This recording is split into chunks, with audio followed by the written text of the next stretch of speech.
Hi, this is Ellie Yang Camp, and welcome to the Thought Process audio newsletter.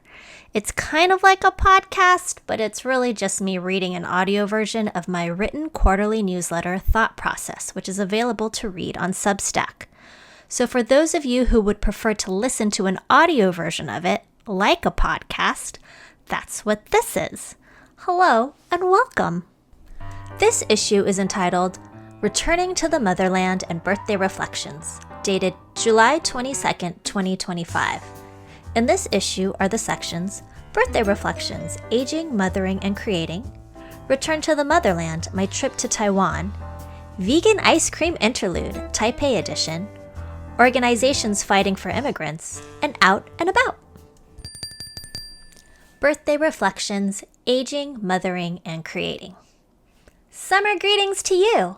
With my kids out of school and each week having a different schedule from the next, I've spent most of my summer prioritizing being present with my family while also indulging in reality dating shows and listening to the K-pop Demon Hunter soundtrack.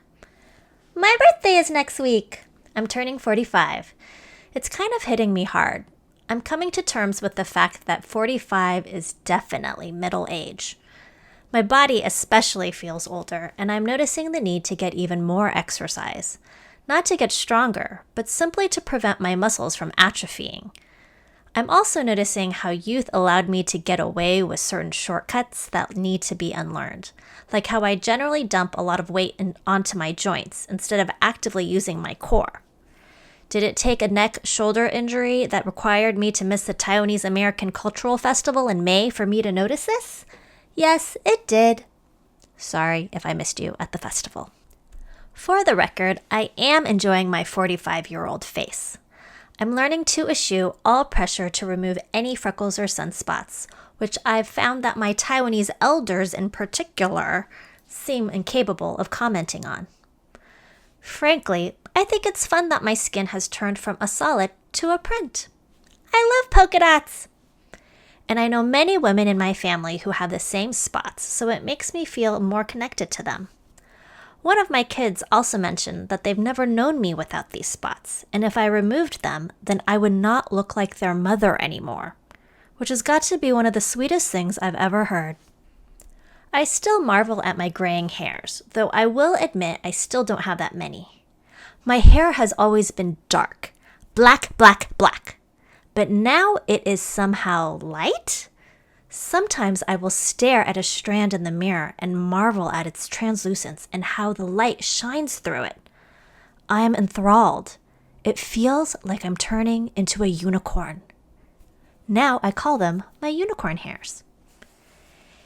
Aging gracefully feels like a strange dichotomy between learning to love yourself and learning to get over yourself. In June, I was excited to have a tea date with Setsuki Ina. I told her that with my kids getting older, I wanted to prioritize the time I had left with them at home. Setsuki, who is in her 80s and the mother of 2, told me that she wouldn't have been able to write a book when her kids were the same age as mine. I mentioned how I always feel pressed for time. She declared to me, "You're young, you have plenty of time." She's right. What's the rush? I took my eldest kid to the Ruth Asawa retrospective exhibit happening this summer at SF MoMA. I love exhibits that span the chronology of an artist's life, so you can see their process of experimenting and growing as an artist over time. I also appreciated learning how she too was a work-from-home mom with 6 kids, and how much of the way she went about her work revolved around the need to care for her children. I noticed certain practical details in how she used her home as her art studio. Storing all her famous weavings hanging from the high ceiling isn't just cool, it's child-proofing. She's also documented saying that even though she had a downstairs workshop, she preferred to work in the living room because then she could keep a better eye on the kids and their minute-to-minute needs. This is precisely the same reason why my desk is on our landing and not in our secluded downstairs office. A kindred spirit. My absolute fave was seeing this application she filled out for the Guggenheim Fellowship. Under the question, "Do you earn your living through your art? If not, please state regular profession or vocation." Asawa simply states, "No, housewife. And in the space to list art societies and associations to which you belong, she drew a simple line. She left it blank. This is exactly how I felt when my publisher and publicist had me fill out an author questionnaire and asked what organizations I belonged to. Anyway, I just want to thank Ruth Asawa for keeping it real and for being my new patron saint of stay-at-home creative moms. Seeing the exhibit left me with two great reminders. You learn by doing, and it's okay to be where you're at. No matter where you're at, you're a great age to read my book. Louder Than the Lies, Asian American Identity, Solidarity, and Self-Love was written for an audience ages 14 to 99 plus. It's an approachable primer about how the system of white supremacy affects the everyday lives of Asian Americans, developing healthy racial identity, and practical steps we can take to fight against racism. The International Examiner says, it brings to the table what every Asian American needs to hear right now, a reclamation of the beauty, pain, and paradoxes that come with being Asian American. Make my birthday wishes come true and grab a copy. Online reviews on the Storygraph app, Goodreads, and Amazon are also greatly appreciated. I'll put a link for more info in the show notes. Return to the Motherland, my trip to Taiwan. In June, I spent a week in Taiwan. This trip was pivotal for me because it was my first time going there without my parents, whom I previously glommed onto as they acted as travel agent, guide, and translator. Now was a chance to discover what my future with this homeland could look like as I visited for the first time on my own terms. 6 years ago, when I last visited, I noticed how Taipei had become especially welcoming to foreign tourists. Most signs now had English translations, and the fantastic public transportation system made navigating the city so easy, a stark contrast from when I was a kid.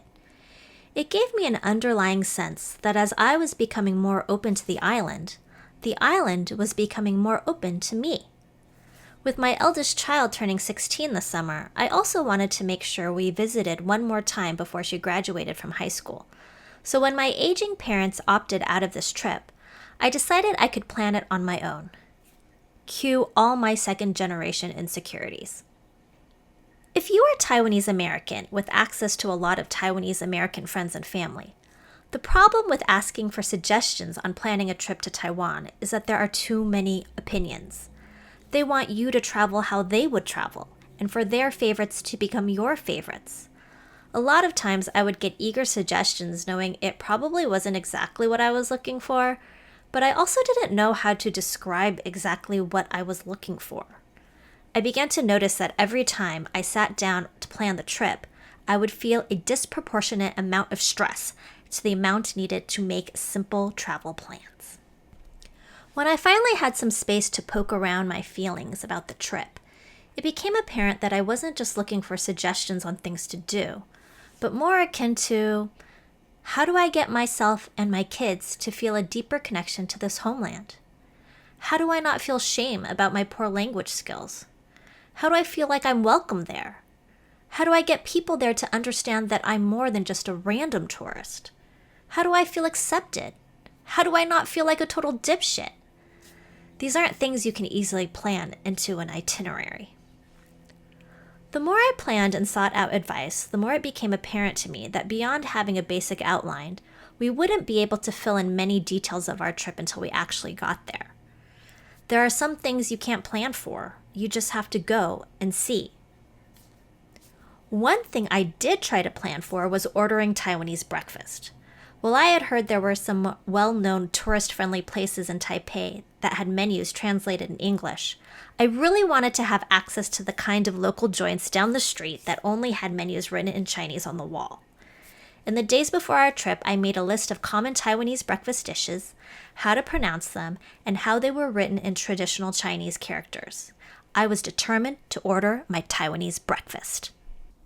After a few days getting acclimated, I noticed there was a well-reviewed local soy milk restaurant close to our hotel. Taiwanese breakfast places are usually called soy milk restaurants. I studied my list the night before and practiced using Google Translate to decode photos of the menu people had left online.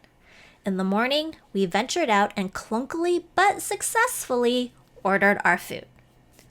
While we were happily stuffing our faces, an older Taiwanese uncle who frequents the shop came up to our table and said to us in Mandarin, which I amazingly understood enough of, that he had watched us using Google Translate to read the menu and piece together our orders and was impressed by our ingenuity. Why, thank you, Uncle. He then told us his favorite things to order and not to go hiking at a nearby mountain because there was an avalanche. This friendly interaction made me feel even happier than I already did eating my delicious fan tuan. If you go to the print version of this newsletter, you can see a picture that I shared with me and my delicious fan tuan with egg and shrimp paste that I successfully ordered in Mandarin. The next day, we were walking around the neighborhood where my dad grew up, and I was enamored by a cute skirt in the window of a boutique. I walked in to look around, but grew nervous when the shop owners, who were two older aunties, began speaking to me in Mandarin. I could not understand what they were saying to me. I asked them if they spoke English. They did not. Then in Taiwanese, I offered that I also spoke a little bit of Taiwanese. They did a double take and stared at me like, who is this person that speaks English and Taiwanese but can't understand Mandarin? I explained that I was American, but my parents are from Taiwan. They seemed to accept this answer and helped me try on the skirt. When I was done trying on the skirt and decided I wanted to buy it, they inquired again. So, you grew up in the US? Yes. But you learned Taiwanese at home? Yes. Then they looked at my spouse. And this is your spouse? Yes. And then they looked at my kids. And these are your kids? Yes. Wow, you should come back and visit more often. I was truly touched by how impressed these aunties were by my shoddy Taiwanese abilities. Their excitement over my presence made me feel welcome, and my conversation with them in Taiwanese felt like I was talking to extended family. And they gave me a discount on my skirt. Thank you, aunties. With each of these unexpected encounters with random Taiwanese elders, I felt like my ancestors were saying to me, welcome back. We're so happy you're here.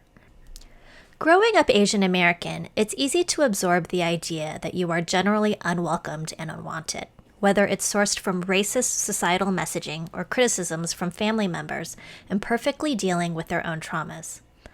Sometimes those messages grow so loud in our heads that it requires risk and vulnerability to step out of our comfort zones to remind ourselves of what is true. That just as much as we desire to connect to others, there are others out there wanting to connect to us. This short and sweet trip back to the motherland helped calm a lot of the insecurities that had festered in me about my Taiwanese identity and has made me feel more connected to a place and people.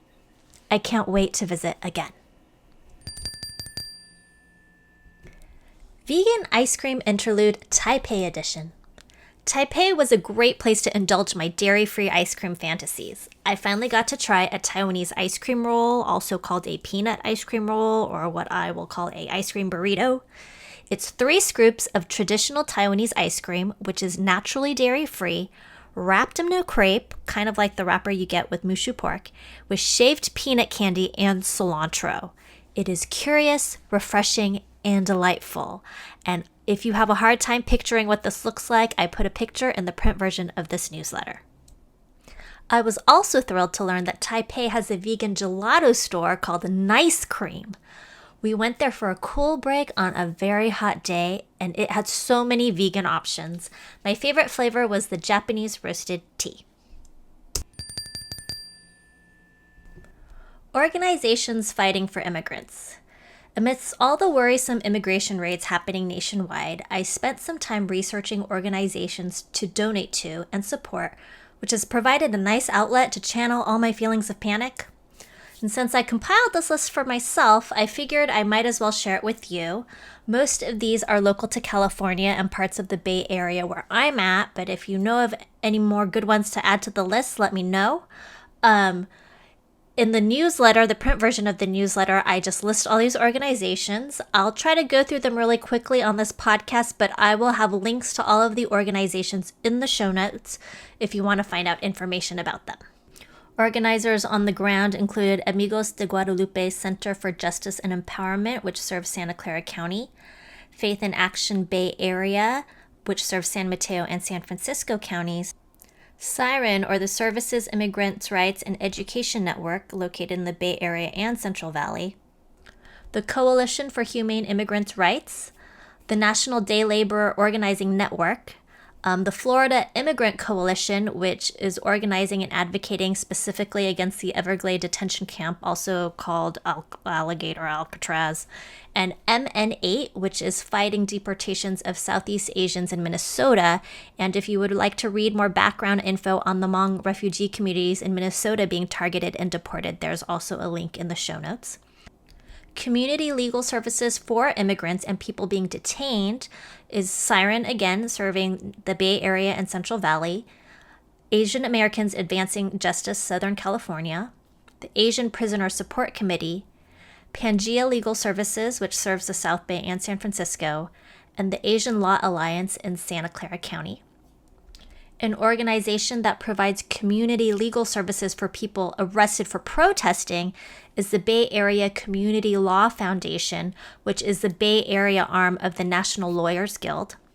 And then organizations representing high-profile civil rights cases are the Mexican American Legal Defense and Education Fund, which is representing Job Garcia, a U.S. citizen who was unlawfully detained by ICE, who was suing the Department of Homeland Security, claiming that ICE violated his civil rights through racial profiling, which you can read more about in a link in the show notes. And then also the ACLU, the American Civil Liberties Union, which is currently representing a class action lawsuit against the executive order to end birthright citizenship, as well as so many other lawsuits fighting for our civil rights. Like I said, links for all of these organizations are in the show notes if you are interested in finding out information or donating or supporting to these causes. Out and about. I've been taking it slower this summer, but one fun thing I got to do while in Taiwan was I attended Game 1 of the Taiwanese Professional Basketball League Finals to see a former student, Jeremy Lin. So many thanks to Jeremy for saying hi after the game. It was fun to finally meet him in person after so many online meetings. If you go to the print version of this newsletter, you can see a few pictures I shared of us taking a picture together. If you'd like to hear more about how Jeremy and I know each other, Jeremy graciously had me on his podcast last fall, A Convo With. We talked about the class I taught for him and his business team years ago, which actually served as an early precursor to many of the frameworks I write about in my book, Louder Than the Lies. I'm so grateful to have had his support along the way, and you can check out our conversation on his podcast. I will put a link in the show notes. Well, I think that's enough for this newsletter issue. Thank you for reading or listening. This is a wild, wild time to be alive. I wish you safety, peace, health, and connection in this corrupt and violent time. This is Ellie Yang Camp. I am the author of Louder Than the Lies, Asian American Identity, Solidarity, and Self-Love, a book that demystifies Asian American racial identity and the confusion of being stuck in the middle of the black-white binary, published by Haiti Books. More info at a link in the show notes. If you would like to subscribe to a print version of this newsletter, you can do so on Substack. And if you like this audio newsletter podcast thing, then you can also like and subscribe to it here. Thanks. Bye.